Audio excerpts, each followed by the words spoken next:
আপনারা দেখছেন SK media 24 ঘন্টা, সত্য সবার আগে আপনাদের সাথে।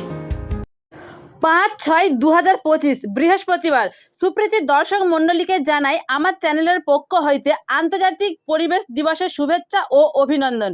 হুগলি শ্রীরামপুর কোর্ট মাঠে আন্তর্জাতিক পরিবেশ দিবস পালিত হলো বন্ধুর হাত প্রকল্পের উদ্যোগে। বিভিন্ন রকম গাছ বসানো হয় বন্ধুর হাত সংগঠনের উদ্যোগে।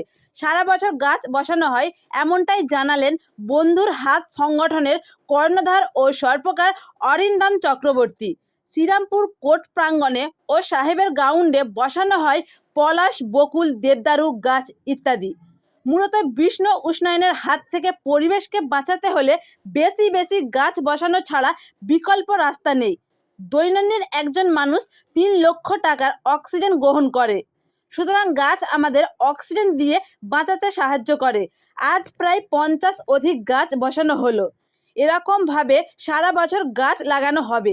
উপস্থিত ছিলেন অল বেঙ্গল মাইনরিটি অ্যাসোসিয়েশনের সভাপতি ও ফুরফুরা শরীফের ভূমিপুত্র আবু আফজাল জিন্না, সর্পকার Arindam Chakraborty, madam Drona Dutta, Shibu Mahato, police constable Chuni Mukherjee, Avradip Ghosh, Arpan Chakraborty ও অন্যান্য সদস্যগণ।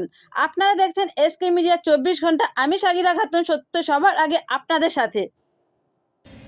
পরিবেশ দিবস বন্ধুর হাত উদ্যোগে যে পরিবেশকে সুরক্ষা করার জন্য ইতিবাচক পদক্ষেপ গ্রহণ করা হয়েছে। সাধুবাদ জানায় বন্ধুর হাতে যারা দায়িত্বশীল অরিন্দমদা আছেন, সর্পকার অরিন্দমদা আছেন, আরও ম্যাডাম আছেন, আরও সকলে আছেন, এবং এই মুহূর্তে কাজে আমি সামিল হতে পেরে অনেক অনেক কৃতজ্ঞ জ্ঞাপন করি।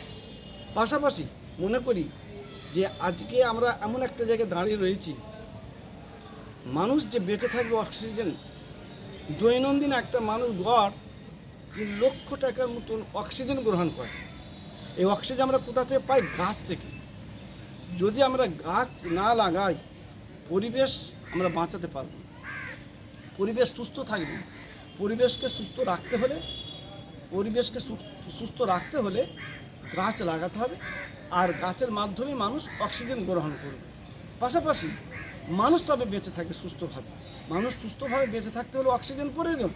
দৈনন্দিন 3 লক্ষ টাকার বেশি অক্সিজেন মানুষ গ্রহণ করে, তাহলে কত কোটি কোটি মানুষ সারা পৃথিবী ছড়িয়ে রয়েছে, অক্সিজেনের প্রয়োজন। সুতরাং বিভিন্ন জায়গায় বিভিন্ন রকম ফ্ল্যাট বলুন, আরও বিভিন্ন রকম বিল্ডিং বলুন, প্রাসাদ বলুন, গাছ মানুষ যেভাবে কেটে চলেছে, এতে আমরা সমাজ ভারসাম্যহীন করছে। তাই পরিবেশকে সুরক্ষা করতে হলে গাছ লাগাতে হবে। তাই আজকের ইতিবাচক যে পদক্ষেপ নিয়েছেন, আমি আবু আফজাল জিন্না, সভাপতি অল বেঙ্গল মাইনরিটি অ্যাসোসিয়েশন, আমি এনার সঙ্গে পূর্ণভাবে সাথ দিচ্ছি এবং আছি যে এই কাজ আমরা আরও যেন আগামী দিনে এগিয়ে যেতে পারি। এবং যে পদক্ষেপ নিয়েছেন অরিন্দমদা, এটা অত্যন্ত সাধুবাদ জানায়। সভাপতি all Bengal minority association, Abu Afzal Jinnah. ধন্যবাদ। নিয়ে মানে আজকে আমরা যে জায়গাটা দেখতে পাচ্ছি না, সেটাও আমার পরিবেশের মধ্যে, মানে যদি ধরা যায় মহাকাশ, সেটাও আমার পরিবেশের মধ্যে। তো যাই হোক, এখন এই মুহূর্তে বোধহয় আমাদের পরিবেশকে বাঁচানোর জন্য যেটা করার প্রয়োজন আছে, কারণ বিশ্ব উষ্ণায়ন এই মুহূর্তে আমাদের জন্য একটা ভয়ঙ্কর হুমকি।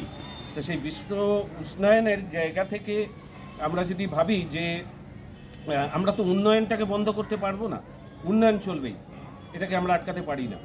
তো যদি আমরা উন্নয়ন বন্ধ করে দিই তাহলে পরে এমনিই প্রকৃতি ঠিক হয়ে যাবে, কিন্তু সেটা আমরা পারি না যেহেতু। তো তার জন্য আমাকে পরিবেশকে ঠিক রাখতে হলে এক এবং অনন্য উপায় হচ্ছে বৃক্ষরোপণ। তাই সবাইকে অনুরোধ করব যে আপনার জন্মদিনে বৃক্ষরোপণ করুন, আপনার আনন্দের দিনে বৃক্ষরোপণ করুন, আপনার বাবা মারা গেছে তার স্মরণে বৃক্ষরোপণ করুন, যে কোনো উৎসব, আনন্দ, দুঃখ, আবেগ সব কিছুতে বৃক্ষরোপণ করুন। এটাই হোক আমাদের ব্রত। এই বিশ্ব পরিবেশ দিবসে দাঁড়িয়ে এটাই হোক আমাদের শপথ। আমরা আজকে বন্ধুর হাত পরিবেশকে নিয়ে কাজ করি, বন্যপ্রাণকে নিয়ে কাজ করি, এবং জানেন অনেক দিন ধরে আমি সর্প উদ্ধারে কাজ করি, কিন্তু আমরা এই সমস্ত কিছু করে আমরা পরিবেশকে বাঁচাতে পারবো না। একটা জিনিস মাথায় রাখতে হবে যে এই এককোষী প্রাণী থেকে বহুকোষী মানুষ সৃষ্টি করেছিল কিন্তু প্রকৃতি, এবং সেই প্রকৃতিকে বাঁচানোর দায়িত্ব আমাদের, কারণ প্রকৃতি আবার মানুষ তৈরি করে নেবে। কোনো এক সভ্যতায় দেখা যাবে যে আমরা ফসিল হিসাবে কোনো একটা সভ্যতায় মিউজিয়ামে শোভা পাচ্ছি আমাদের এই মানব শরীরটা।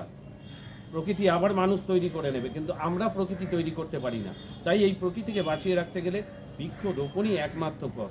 তাই সবার কাছে অনুরোধ, আজকের এই দিনে আপনারা শপথ গ্রহণ করুন, গাছ লাগান, প্রাণ বাঁচান। গাছের তুল্য কিছুই নাই, তাই গাছ ছাড়া ভাবার কোনো জায়গা নাই।